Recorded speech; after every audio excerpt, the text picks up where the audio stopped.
didn't go to college, but I partied like I did. So I've got a message to impart. A lot of breweries put on their bottles, drink responsibly, but they don't tell you how. I mean, the Surgeon General tells you have only 2 to 3 drinks a day, and then who's going to follow that advice? I don't know. So I got my own guidelines about what I've learned in my time boozing, and I'd like to share them with you. It's called Booze 101, or How Not to Be an Asshole. Let's go to lesson 1, which is get your shit together. Okay? If you're gonna booze, then you gotta understand that everybody, if you've done your life right, then you've got some stress applied to you, and you've got to deal with that from a position of strength. Okay? So, 1, you want to eat right, you want to exercise, and you want to drink lots of water so you can withstand all of the booze that you're going to drink. 2, you got to be nice to everyone.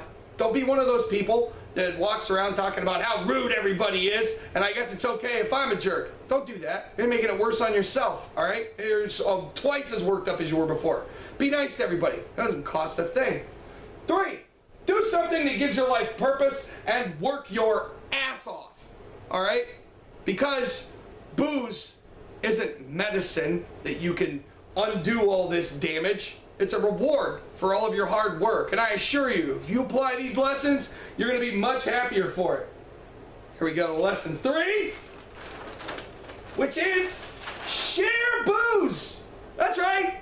People these days spend too much time off by themselves, staring into small screens, which I wish you would do to watch my videos, and then go out and get hammered with people. That's where it's at, man. You know, because you get out of sharing your booze with other people human companionship and friendship and possibly romance. It's all out there, and it's open and available to everybody. So get some. Go to lesson 4. I wish I had put tabs on this. This is, you know, what do I know? I didn't teach a class. Getting to know you. That's right. You can learn a lot about yourself by getting drunk. And you'll find what does being inebriated reveal about you. Because sometimes being drunk makes you into a person that you don't like.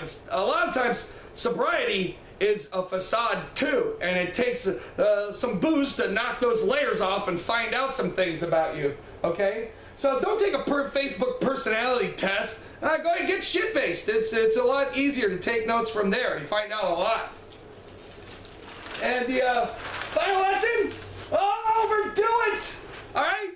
You know, you're not going to learn anything by just staying in the middle of the road. Sometimes you got to skid off the road. So go off the rails. All right, and it'll remind you that there's a balancing factor, all right? There's a price to be paid for everything in life.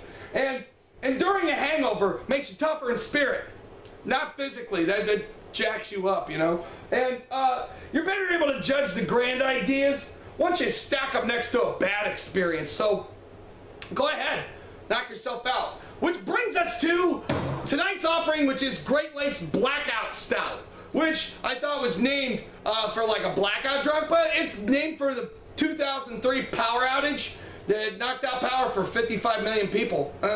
They decided to make a beer tribute to that. That doesn't make any sense. Whatever. I love stouts, and I love Great Lakes. Everything I've tried from them is delicious, so I was excited to give this a try. Pour it in my pint glass here. Oh, she's dark and lovely. Look at that. Man. It's got a nice malty smell to it.